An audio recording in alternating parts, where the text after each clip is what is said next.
Hi, I'm doing the Reflection Group Grief Counseling. My name is Jalea, and then this is my information on the presentation.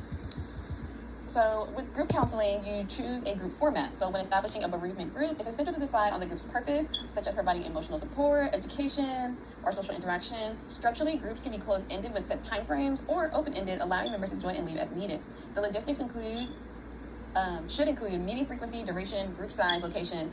All of these things must be considered. When it comes to open-ended or closed-ended groups, it really depends on the dynamic of the group that you're serving. Some people need a little bit more structure, so closed-ended would be more preferred for them. Open-ended, some people need a little bit more flexibility, so that would be perfect for them. Next, pre-screening participants.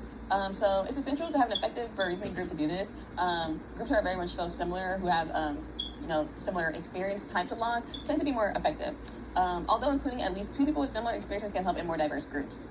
So that way they can just relate to each other. So it doesn't necessarily have to be completely diverse, or like no 2 people can, have a similar experience. It doesn't necessarily have to be that way.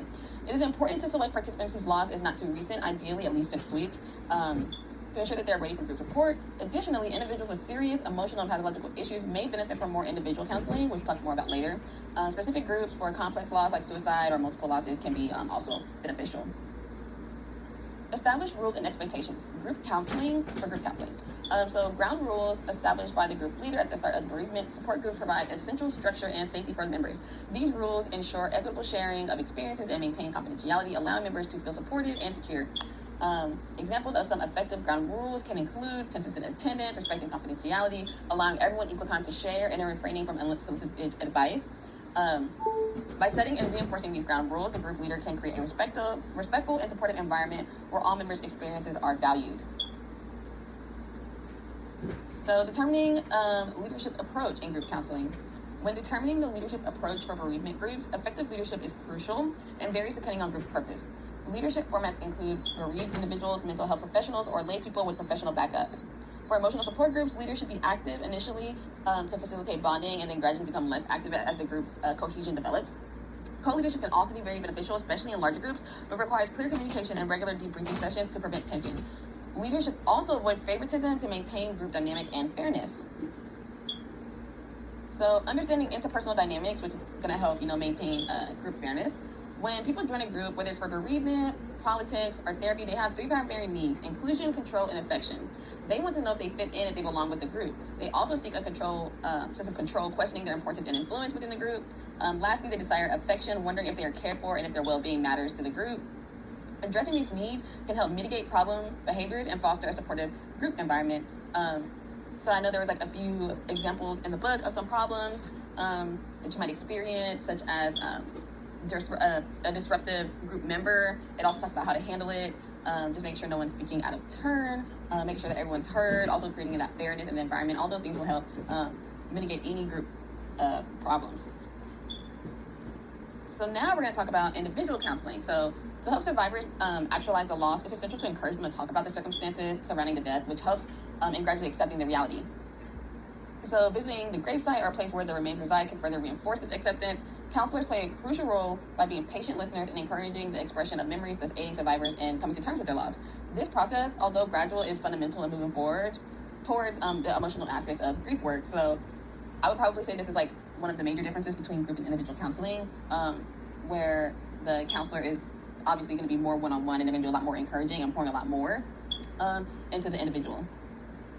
Whereas with the group counseling, it's kind of a support with each other, and not that they're not allowed to give advice, it's just to make sure that's not unsolicited. So feelings and ideas and emotions can bounce off one another and helps to help.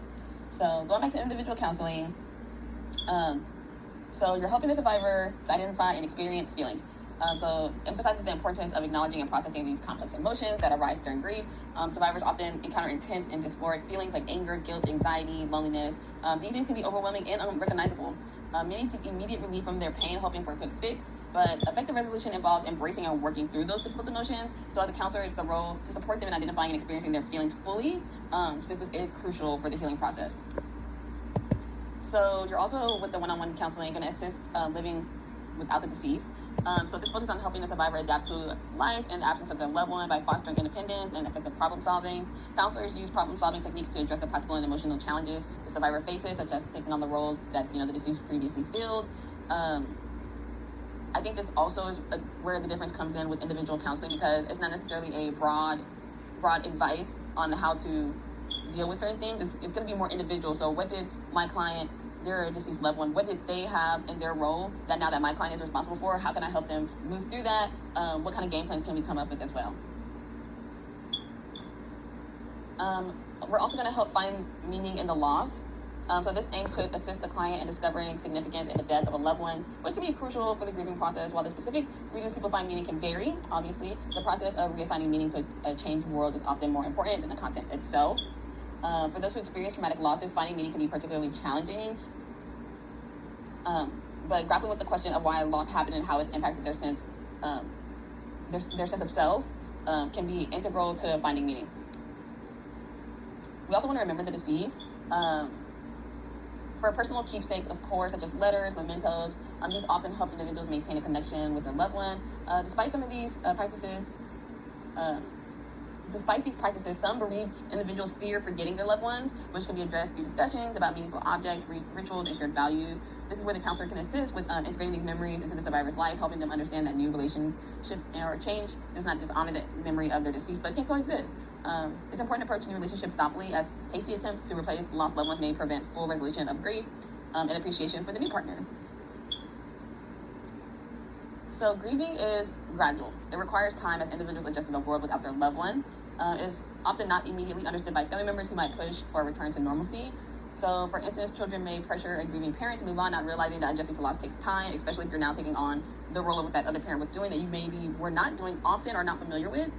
So this is where counselors play a crucial role in educating families about the need for patience and providing ongoing support, especially around critical times, like, first anniversary, Christmases, holidays. These periods often bring renewed emotional challenges, and regular contact from counselors can offer essential support. Preparing clients for difficult times, such as the holidays, as mentioned, and maintaining understanding the extent, the nature of grief can significantly aid in the healing process. And these are my references.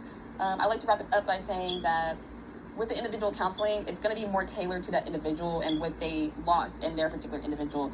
And I believe that group counseling is going to be for people who kind of need more of that emotional and moral support.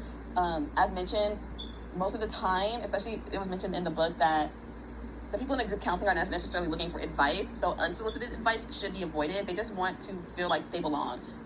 They also want to feel that affection, as was mentioned before. So depending on your client and where they're at with their loss will determine if they need that group counseling, if they just need the support, or if they need that individual counseling where they need a step-by-step play on what they can do to move forward with their grief.